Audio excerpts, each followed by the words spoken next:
Salut les cinéphiles, bonjour à tous et bienvenue dans cette nouvelle émission cinéma, 9e du nom déjà sur Nyon Région Télévision et dans un univers parallèle où la table NRTV a disparu. Voilà, ça nous donne un aspect un peu plus cosy, ça fait un peu café philo comme ça. Ouais. Moi je trouve que c'est pas mal pour la critique cinéma. Salut Patrick Dantan. Salut Alexandre Caporal. Alors c'est le Patrick de quel univers parallèle qu'on a aujourd'hui? De mon univers à moi, que je ne sais pas lequel c'est dans cette multitude d'univers.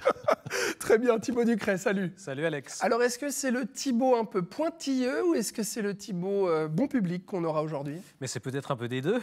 Un peu des Oh deux. là là. Très bien. Alors, si on vous parle d'univers parallèle, vous l'aurez peut-être compris, c'est parce qu'on ouvre le champ des possibles et le multivers avec Doctor Strange in the Multiverse of Madness. C'est la dernière production super-héroïque de Marvel Studios, sortie le 4 mai au cinéma, et c'est notre film du mois.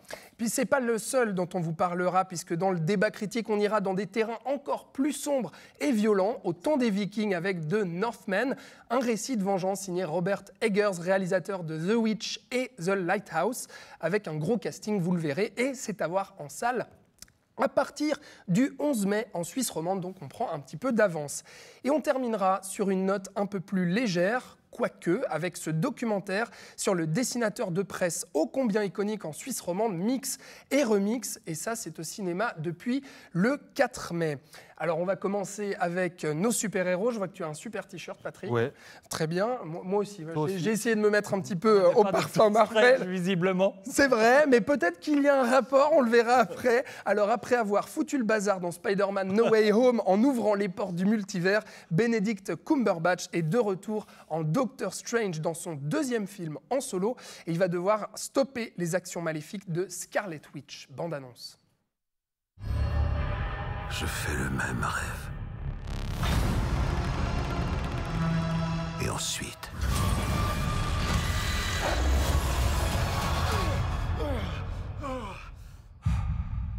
le cauchemar commence.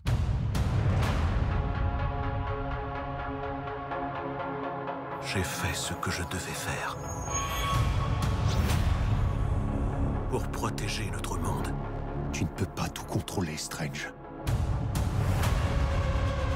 Tu as ouvert un portail entre les univers.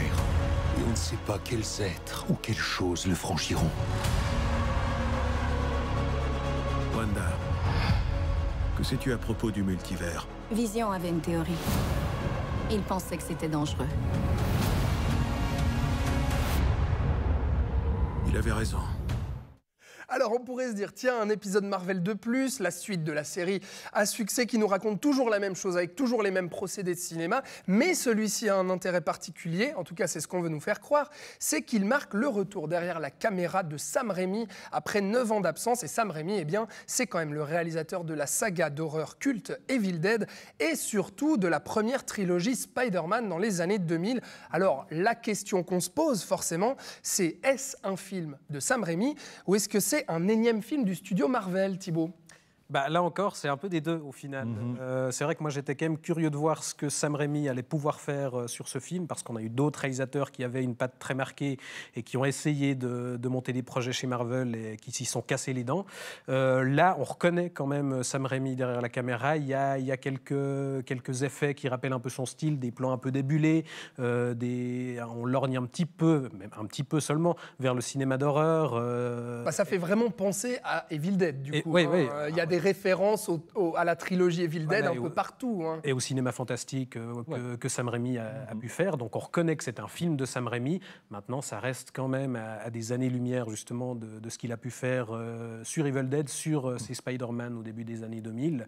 Et donc voilà, on a un petit peu plus à se mettre sous la dent que et dans un pourquoi Marvel à des moyen. années-lumière, justement? Parce que, mine de rien, tout est quand même lissé. Oui, on a un film qui est un peu plus violent, on a quelques accès de violence, mais tout est hors champ.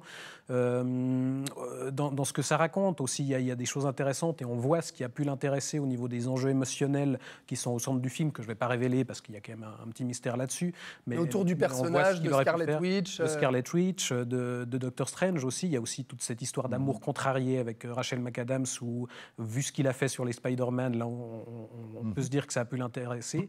Maintenant, tout est lissé, tout est quand même assez réduit et on a un film qui aussi, au niveau de l'exploitation du multivers, alors c'est à peine plus développé que ce qu'on avait eu sur le précédent Spider-Man, là, où on nous explique quand même que dans un univers parallèle, il faut traverser au feu rouge plutôt qu'au feu vert, et ça va pas beaucoup plus loin, alors que ça ouvre un champ des possibles qui n'est pas complètement exploité. Ouais. Patrick, est-ce que ce champ des possibles a été ouvert selon toi? Est-ce qu'on ne se retrouve pas quand même dans une énième production Marvel avec tous ces codes, hein? Alors, on est dans une production Marvel avec les codes habituels et ce genre de choses-là, mais je trouve qu'on ouvre quand même pas mal de choses et je trouve qu'on sent un peu plus que ce que tu dis, je trouve même Sam Raimi, parce qu'en fait, il va vraiment utiliser chacun des univers dans lesquels les personnages vont se retrouver, parce qu'ils voyagent d'un univers à l'autre et tout pendant tout le film, et il va l'utiliser pour chaque fois offrir quelque chose visuellement qui est différent. Et ça, j'ai trouvé ça assez agréable.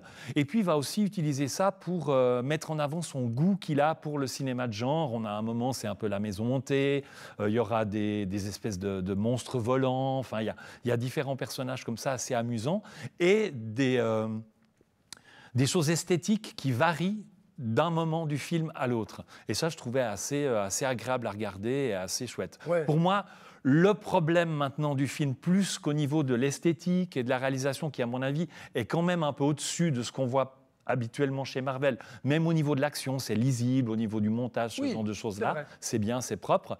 Le problème pour moi, c'est l'enjeu, c'est qu'il y a un enjeu principal autour de Scarlet Witch, qui est un enjeu qui, à mon avis, est un peu faible pour justifier, enfin en tout cas, crédibiliser tout ce qui est mis en place par le personnage pour arriver à ses fins. Bon, moi, ce que je trouve assez pénible quand même dans ce film-là, c'est que oui, alors d'accord, Sam Raimi, mais par quelques petites élucubrations comme ça, on retrouve, comme disait Thibault, les mouvements de caméra signature, on va dire, les éléments fantastiques et du cinéma d'horreur, oui, mais ça reste un Marvel, mais dans le mauvais sens du terme, à savoir tout ce dont le studio nous a habitués depuis plus d'une dizaine d'années, à savoir des films qui se ressemblent quand même et qui sont assez ennuyeux, il faut le dire. Le nombre de scènes de dialogue plan-plan, filmés en champ contre champ, où justement les héros vont nous décrire les actions qu'ils sont en train de faire, tout est à rallonge et on a envie que le récit avance et bouge. Et moi, j'ai trouvé ça très statique. Ouais, là justement, je parlais tout à l'heure de l'exploitation de cette possibilité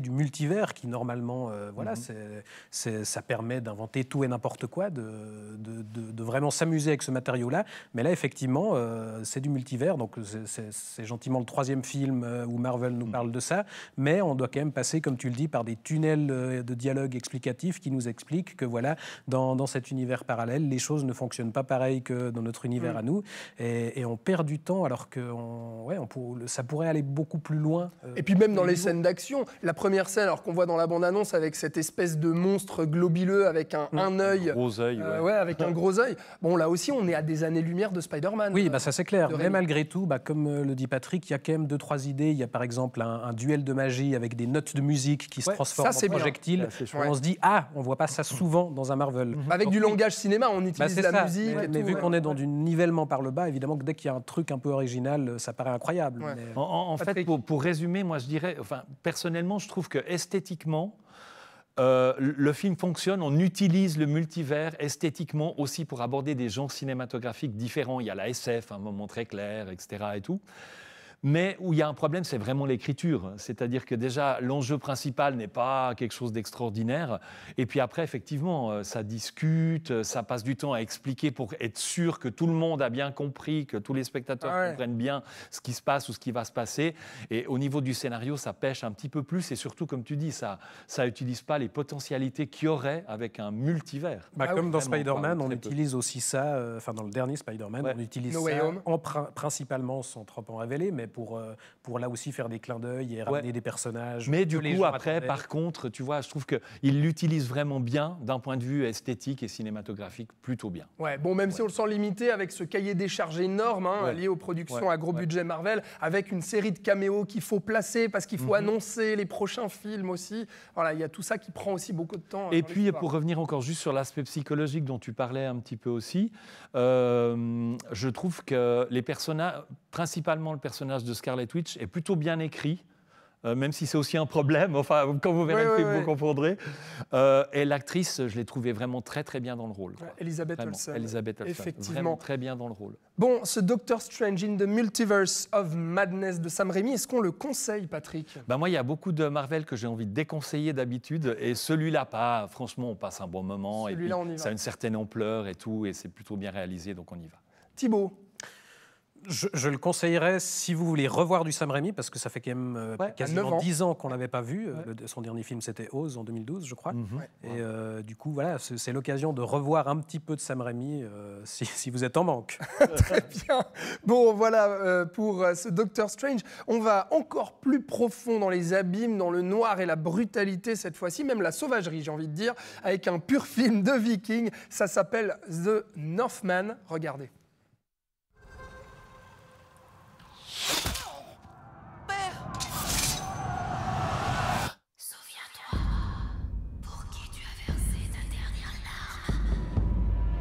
Oncle Fjolnir. Sauve-toi! Père, je vous vengerai! Père, je vous sauverai! Fjolnir, je te tuerai! Père, je vous vengerai. Mère, je vous sauverai. Fjolnir, je te tuerai. Pourquoi t'enfuir vers cette contrée infernale? Pour retrouver ce qu'on m'a volé. Qu'est-ce que c'est? Le royaume. Alors, gros casting pour ce Northman avec Alexander Skarsgård dans le rôle titre, mais aussi Nicole Kidman, Ethan Hawke, Anya Taylor-Joy, Willem Dafoe et même la chanteuse Björk. C'est réalisé par Robert Eggers, à qui l'on doit les déjà très sombres The Witch. Souvenez-vous, c'était un film d'horreur sur fond de satanisme, et The Lighthouse sur deux gardiens de phare qui sombrent dans la folie avec Robert Pattinson et déjà Willem Dafoe. Et là, donc, c'est un pur film de vengeance. Le jeune héros voit son père se faire tuer, va tout faire pour rendre l'appareil à l'assassin de son paternel. Patrick, c'est un peu Conan le barbare dans le décor de Valhalla Rising, cette histoire. Oui, effectivement, c'est plutôt bien résumé. Non, mais ce qu'il faut savoir d'abord par rapport au film, on pourrait s'attendre par rapport à la bande-annonce, par rapport au budget, par rapport au casting, à une grosse production avec un film un peu d'action comme ça, avec une histoire un peu sombre de vengeance, des Vikings, etc. Et beaucoup de scènes d'action et un rythme qui avance un peu comme les films américains actuels. C'est pas ça du tout. C'est un pur film d'auteur. C'est un vrai film d'auteur qui garde une partie spectaculaire, mais l'auteur, comme tu l'as dit, il aime en fait le mystique, les rituels, ce genre de choses-là. Et donc, il va vraiment traiter le film de cette façon-là. C'est-à-dire, il y a beaucoup de scènes de rituels, beaucoup de scènes où tout d'un coup, il y a des choses un peu ésotériques qui apparaissent. De païen, beaucoup. Du païen, ouais. Et voilà, donc il y a déjà cet aspect-là. Et puis après, c'est un film très violent, très brutal, avec des éléments gore absolument assez dégoûtants, j'ai envie de dire. Donc voilà, c'est pas un film facile, léger, c'est pas le blockbuster. C'est un film radical sur tous les aspects, exactement. Il faut le préciser. Mais t'as aimé ou pas? Écoute, alors moi, j'aime bien le réalisateur. J'aime beaucoup cet aspect, cette chose qui rajoute l'ésotérisme, enfin ces choses-là et tout. Maintenant, sur ce film-là, je trouve que pendant la moitié du film, il en fait beaucoup trop. Il y a beaucoup de rituels, il y a beaucoup de plans un peu mysticaux, etc., avec des choses qui se passent, etc. Et je trouve que ça rallonge quand même le film, et ça rallonge et le rythme. Et après, sur la deuxième partie, on arrive enfin à la vengeance, comme on le voit dans la bande-annonce. Donc, du coup, les choses avancent un petit peu plus. Mais j'ai trouvé ça un peu long, quand même. 2h15, le film. Parfois un peu complaisant dans ce côté rituel. Au bout d'un certain nombre de temps, on a vu des gens qui font « Oh, c'est bon, on a compris. » T'es pas trop rentré dans le délire, en fait. Je trouvais qu'il était un peu excessif, ce C'est excessif pour toi aussi, Thibaut, ce délire justement mystique, païen, ou bien ça a fonctionné sur toi? Non, pour moi pas du tout, mais c'est clair que c'est un film radical et qui peut, je pense, laisser pas mal de gens sur le carreau. En fait, je pense que c'est un peu à double tranchant. C'est soit on embarque dès le départ. Il y a justement une scène que je trouve assez révélatrice, c'est qu'au début du film, on a une scène d'initiation où le fils, justement, est initié par Willem Dafoe, justement, qui lui fait boire une mixture un peu étrange et où on vire dans un trip trip un peu mystique. Ah bah, il va aboyer comme un loup, se mettre à quatre pattes et puis renifler les sangs. C'est un peu le passage du premier seuil, quoi. Enfin, cette initiation, c'est aussi celle du spectateur. Donc, si ça marche à ce moment-là, si ça marche pas, on est laissé de côté pour tout le reste du film. Mais si ça marche, on embarque pour un voyage vraiment viscéral, radical. Moi, j'avais pas... t'as embarqué, toi. Hein. Ouais, j'avais pas vu ça, je pense, depuis le Apocalypto de Mel Gibson, où on est dans cette même approche assez radicale, où on nous plonge vraiment dans une époque, comme sur ses précédents films. Robert Eggers, il fait un travail de recherche assez phénoménal pour restituer un petit peu comme ça pouvait être à l'époque. Alors là, évidemment, qu'on est dans du mythologique, et il adapte en fait une légende qui a d'ailleurs inspiré Shakespeare pour son Hamlet. Ouais. Mais là, dans une version vraiment brute, où on épouse le point de vue d'un viking. Et puis on a l'impression d'y être, autant que viking. Et on nous montre la bestialité, justement, on les voit hurler comme des ours, et on est dans un univers aussi qui sombre, très porté sur le mystique, avec des visions, tout ça. Et donc, si on embarque, c'est une expérience de cinéma assez intense. Ah ouais, moi j'ai été totalement emporté comme toi, Thibaut. Mais finalement, c'est quand même beau aussi. Alors, c'est très beau visuellement. Une autre qualité où je rejoins aussi, c'est que je pense qu'il y a une façon de démontrer cette société à cette époque et les lois qui régissaient les gens entre eux, enfin les lois pour autant qu'il y en ait eu, parce que c'est plutôt la loi de la frappe, quoi. Donc, cette espèce de rudesse, ça c'est quelque chose qui est assez impressionnant, comme on découvre en fait, on rentre dans un univers, dans une époque, dans une société, et ça c'est quelque chose qui est vraiment intéressant. Et le casting est excellent aussi, il faut le dire. Le casting est excellent. Il va aussi utiliser ce que j'aime bien à la fin du film. Dans la deuxième partie, il y a les enjeux émotionnels qui se mettent un petit peu plus en... Et moi, je vais être plus sensible à cette chose-là, du coup, dans cette deuxième partie du film. Avec des rebondissements de scénario aussi bien trouvés. Hein. Ouais. Ça va aussi conduire le film vers une réflexion finalement sur la bestialité de l'être humain, que je trouve qui justifie un petit peu tout ce qu'on a vu avant et qui pour moi rend le film aussi intéressant à découvrir par rapport à ça. Ouais, et puis Alexander Skarsgård est quand même assez phénoménal, en brute épaisse, sauvage, qui veut aller se venger. Et puis c'est vrai, un mot quand même, Nicole Kidman qui fait, je trouve, une très belle prestation aussi. Anya Taylor-Joy qui est la révélation de la série Le Jeu de la Dame, qui est encore était déjà excellente. Dans le premier film d'Eggers, The Witch, qui est super aussi. Là, ça fait plaisir de voir Willem Dafoe dans un petit caméo un peu cabotiné comme pas permis. Mais oui, tout le casting est aussi extrêmement habité, donc ça participe à faire de ce film vraiment une expérience. Bon alors Thibaut, cette expérience de The Northman signée Robert Eggers, c'est à voir donc le 11 mai, je précise, dans les salles en Suisse romande. Tu recommandes ? Bah oui, d'autant qu'il ne marche pas très bien aux États-Unis. Je ne suis pas sûr qu'il ait une très bonne carrière ici non plus. Donc vraiment, ce genre de proposition de cinéma, c'est rare. Donc allez-y. Ouais, courez-y, nous dit Thibaut. Et toi, Patrick, malgré cette radicalité-là, tu mets quand même en garde les spectateurs. Voilà, si vous vous attendez, puis vous voulez aller voir un blockbuster pour vous distraire en week-end, voilà, c'est peut-être pas le bon film. Mais effectivement, si vous voulez vivre une belle expérience finalement cinématographique, parce que cinématographiquement c'est très beau, allez-y. Très bien. Bon, alors là, on passe à toute autre chose pour le troisième film de ce débat critique du mois de mai. Alors à présent, c'est un documentaire suisse. Ça s'appelle L'ami, portrait de Mix et Remix, un hommage au dessinateur roman Philippe Becklin, bien connu sous le nom de Mix et Remix, avec ses personnages agrenés. Regardez quelques images. Peu de dessinateurs furent aussi populaires que toi. Tes dessins font rire tout le monde. Les jeunes, les vieux, les femmes, les hommes, les employés, les cadres, les paysans et même les banquiers. Les énormités et les niaiseries de l'actualité, la comédie du pouvoir, tout ce qui est cœur ou révolte, tu en as fait ton miel. Moi, ce qui me fait rire, c'est l'optimisme des gens. Je suis plutôt pessimiste, joyeux, mais je peux pas dire que je suis optimiste. Je t'observe, décortiquant l'actualité du jour. Je suis estomaqué par ton humour, ton inspiration, ta rapidité. Tu fais preuve d'une conscience politique et sociale inouïe.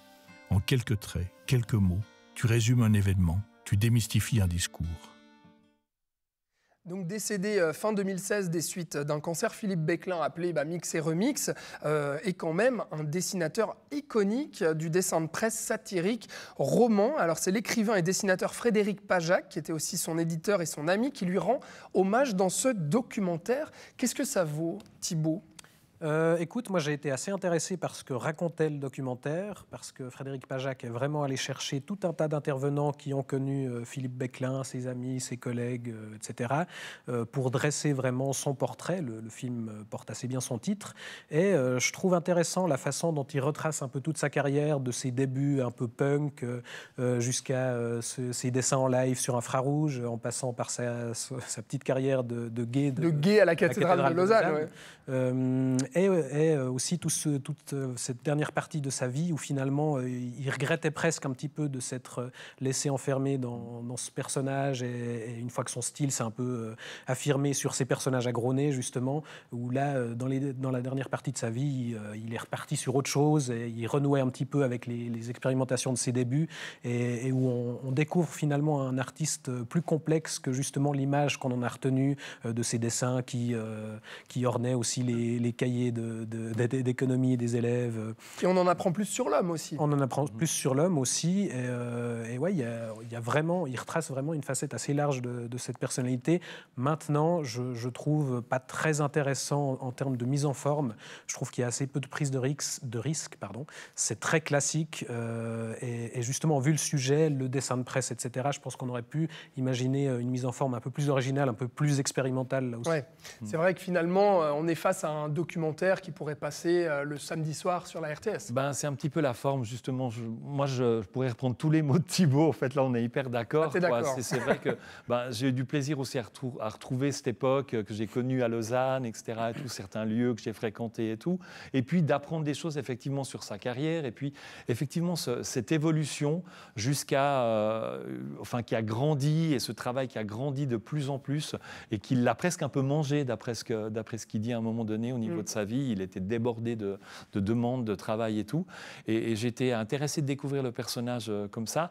Mais maintenant, la forme, c'est des interviews, des images d'archives, quelques dessins, heureusement. Oui, il y en a quand même pas mal, mais quelques dessins qui viennent un petit peu égayer tout ça. Mais effectivement, avec le sujet du dessin de presse, peut-être qu'il y aurait une façon de mettre en scène les choses plus originales ou trouver autre chose, qu'on est vraiment dans les clous d'un documentaire hyper basique. Bon, par contre, on se rend compte effectivement, on sent qu'il y a quand même un intérêt pour ce film-là en Suisse romande en ce moment. C'était vraiment un personnage iconique, purement roman. Hein. Oui, absolument, personnage très attachant, qui est de Lausanne. Donc voilà, les gens le connaissaient. Il a participé à la vie culturelle aussi de la ville et de la région, avant de commencer à travailler pour des sujets beaucoup plus internationaux et ce genre de choses-là. Et puis le personnage est attachant aussi tel qu'il est montré dans le film. Donc voilà, c'est un artiste important de la région, je pense. Ouais. Ouais. Pour toi, ça te faisait marrer les dessins de presse de Mix et Remix ou pas ? Oui, beaucoup. Mais je trouve que c'est ce que retranscrit assez bien le documentaire, c'est qu'il pouvait être très méchant, mais c'était jamais ni cynique, ni vulgaire, il arrivait à trouver le dessin juste, qui touche juste. Dans une interview, ils disent d'ailleurs que c'était un ultra méchant, avec justement une pointe d'humour et de tendresse. Et c'est vrai que comme le film nous remet en lien avec ses œuvres, avec son travail, on se rend compte à quel point il était vraiment génial par rapport à ce minimalisme dans ce qu'il faisait et l'efficacité à la fois dans la drôlerie et dans la critique de ce qu'il racontait, quoi. Donc du coup, l'ami portrait de Mix et Remix en salle depuis le 4 mai en Romandie, on conseille, Patrick ? Oui, pour apprendre des choses sur lui et lui rendre hommage d'une certaine manière aussi. Ouais. Et Thibaut ? Oui, pareil, je pense que c'est intéressant vu la figure que c'est pour la région. Vous êtes gentil, dis donc, avec ce documentaire. J'en perds mes fiches, tu vois, tellement vous êtes sympa. Bon, on passe maintenant à l'agenda. Alors, c'est moi qui prends ma fiche. Oui, c'est toi qui prends ta fiche, Patrick. Voilà. À l'agenda, des événements cinéma dans le district de Nyon. Et on commence avec la projection d'Immortel de Lila Ribi. En sa présence, c'est au Cinéma Capitole à Nyon le 16 mai prochain. Oui, elle avait réalisé Révolution silencieuse en 2017. C'était un documentaire qui suivait des paysans bio. Et c'est un documentaire qui avait eu un énorme succès à l'époque. Cette fois, elle va suivre sa grand-mère qui s'appelle Gretty pendant plusieurs années. Et évoquer avec elle l'idée et les questions autour de la mort et de ce qu'il y aurait éventuellement après. La grand-mère dit il n'y a rien, elle n'est pas tout à fait d'accord, donc de là naît une espèce de tension à travers ce documentaire. Donc séance en présence de la réalisatrice le 16 mai au Cinéma Capitole-Agnon, avec en une collaboration séance questions-réponses. avec Vision du réel, ouais tout à fait, et il y en aura une autre le 30 mai au Cinéma Rex à Aubonne. Et ben voilà, et puisque tu parles du Cinéma Rex à Aubonne, eh bien du 19 au 22 mai, il y aura le festival Regard de voyage. Alors qu'est-ce que c'est ? C'est un festival qui existe depuis 6 ou 7 ans. Il y a une petite pause avec le Covid, bien entendu. Donc c'est un festival de films documentaires qui a lieu en présence des aventuriers réalisateurs. Donc ça permet des échanges vraiment sympas avec des personnes qui adorent l'aventure, qui ont souvent fait des choses assez incroyables au niveau de leur performance et de leur voyage. Donc là, on va vraiment voyager un petit peu partout. On va aller à la découverte des ours en Alaska, on va voyager en pirogue en solitaire en Amazonie, on va voir quelqu'un qui organisait des projections de films pour enfants dans les déserts du Kyrgyzstan, on va aller en Éthiopie, les bergers d'Iran, les félins d'Afrique, enfin voilà, plein de choses. Donc ça sera du 19 au 22 mai au Cinéma Rex à Aubonne. Très bien, et puis une avant-première maintenant, ce sera à Nyon le 24 mai, donc la veille de sa sortie. C'est le nouvel épisode Top Gun Maverick, avec le retour de Tom Cruise, le pilote. Ça fait 36 ans déjà que Tom Cruise il a décollé au propre et au figuré, j'ai envie de dire, parce que c'est vraiment le film qui l'a propulsé avec les 2 réacteurs d'avion dans la cour des grands à Hollywood, on va dire ça comme ça. Et puis on le retrouve donc dans le rôle du pilote qui s'appelle Pete Maverick Mitchell. Le film est très attendu, donc ça sera en avant-première le 24 mai au Capitole à Nyon. Voilà. Tu l'attends Thibaut celui-là ou pas ? Alors écoute, moi, Top Gun en soi, je m'en fous un peu, mais Tom Cruise, je suis toujours assez client, donc oui. Ah, donc là, voilà. Et puis on verra aussi ce que vous en penserez dans la prochaine émission cinéma de Nyon Région Télévision, bien entendu. On passe maintenant, messieurs, à vos coups de cœur. Tu peux ranger ta petite fiche. Range ma petite fiche. Voilà. On va parler de vos coups de cœur. On commence par toi, Thibaut. Ton coup de cœur, c'est en salle depuis le 27 avril, donc on espère que certains cinémas le projettent encore. Ça s'appelle Un monde de Laura Vandel. Qu'est-ce que c'est ? Alors écoute, c'est un film qui a tout sur le papier pour être un drame très très concerné, très très pénible et très très long, parce que ça parle du harcèlement scolaire, mais en fait c'est un peu comme Northman dans un autre genre, mais un truc hyper immersif, c'est-à-dire qu'on va suivre un garçon qui est harcelé à l'école, mais on va assister à ça à travers le regard de sa petite sœur qui commence, elle, l'école, et qui a un peu peur au début, mais qui va réussir finalement à s'intégrer, et elle va justement voir son frère se faire harceler et être mis finalement face au choix, est-ce que je reste avec lui, est-ce que je l'aide, mais au prix de justement mes relations avec mes petites copines, parce que c'est pas un gars cool, donc voilà. Et en fait, on reste vraiment à travers son regard, la caméra ne quitte pas son visage, la moitié du temps, les adultes sont hors cadre et on ne voit rien en dehors de l'école, et on a du coup une expérience là aussi hyper immersive, on est presque dans un film de prison un peu, et une expérience assez folle, ça dure à peine 1h10, mais c'est vraiment saisissant et très malaisant et très dur, mais du coup, vraie expérience de cinéma là aussi. Bon, ça donne envie, effectivement. Et puis si on veut rester à la maison et qu'on veut se faire un film popcorn sur une plateforme de streaming, en DVD, en Blu-ray, toi tu nous conseilles, Patrick, Darkman, qui est un film des années 90, qui est le premier film de super-héros de Sam Raimi. Alors finalement. il y avait juste eu le Batman de Burton qui était sorti l'année précédente, mais c'est vrai que c'est un des films aussi qui aura, on va dire, initié la vague des super-héros. Je l'ai choisi, déjà parce que c'est un film de Sam Raimi, et puis ensuite parce qu'effectivement, il a un peu initié les choses. C'est-à-dire que ce film qui nous raconte l'histoire d'un généticien qui essaie de fabriquer de la peau, de rendre vivant une peau morte, enfin ce genre de choses, et qui va malencontreusement, malgré lui, être mêlé à une histoire financière et à la mafia, et qui va voir son laboratoire exploser, et donc il va se retrouver défiguré, et puis assoiffé de vengeance. Donc cette histoire, en fait, Sam Raimi va vraiment créer un film d'après... Il l'a écrit aussi, c'est un personnage qui n'existait pas avant, donc c'est une histoire originale, mais qui a vraiment tous les codes du film de super-héros qu'on va connaître jusqu'à nos jours, qui va servir aussi sans doute de préparation à Sam Raimi pour réaliser les Spider-Man après. Et le film est vraiment très réussi et important par rapport à ça. C'est-à-dire que c'est bien de découvrir un film qui est, à mon avis, une base de ce qui est maintenant très, très populaire.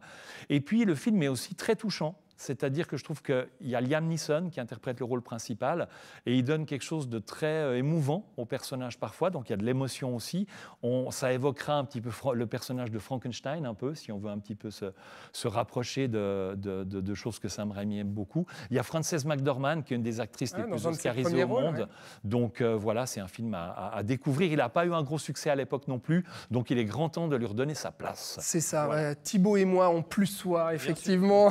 On encourage tout le monde. Voir un vrai film de super-héros inventif et qui réinvente vraiment le genre, c'est autre chose que Doctor Strange. Et qui est bien dark aussi, comme son nom l'indique. Voilà pour vos coups de cœur. Et puis moi aussi, j'ai un petit coup de cœur. Ouais. Voilà, c'est encore au cinéma à Lausanne, au cinéma Bellevaux. Ça s'appelle Vortex. C'est le nouveau film de Gaspard Noé avec un trio d'acteurs incroyables. Dario Argento, Françoise Lebrun et Alex Lutz qui livrent des performances géniales dans un film expérimental comme nous a habitué Gaspard Noé, à qui l'on doit Irréversible et Enter the Void. Ici, c'est un split screen, donc un écran partagé qui va suivre l'avancée vers la mort. C'est pas très joyeux non plus, mais de deux personnes âgées dont la femme est atteinte de maladie d'Alzheimer et est en décrépitude petit à petit comme son mari. C'est pas très gai effectivement, mais c'est bouleversant et c'est absolument brillant dans sa forme. Tu l'as vu ou pas ? Non, je l'ai pas vu. C'est un peu L'amour d'Haneke version Noé. Version Noé, c'est ça. Okay. Donc toujours avec la dureté et l'âpreté de ce cinéaste, si vous le connaissez, je vous le conseille. Thibaut, tu l'as vu ou pas ? Non, mais c'est prévu. C'est prévu, très bien. Si les cinémas le passent encore, voilà, au cinéma Bellevaux à Lausanne, je vous l'ai dit. Eh bien, merci beaucoup. C'est la fin de cette émission Cinéma du mois de mai. Merci Patrick. Merci à toi. Et merci Thibaut. Mais merci à toi. Bon, on s'envolera dans les airs avec Tom Cruise le mois prochain, avec Top Gun, Maverick notamment, et puis plein d'autres films. Bien sûr, comme tous les premiers vendredis du mois sur Nyon Région Télévision, c'était l'émission Cinéma. Merci Patrick, merci Thibaut, merci à vous. À bientôt, ciao.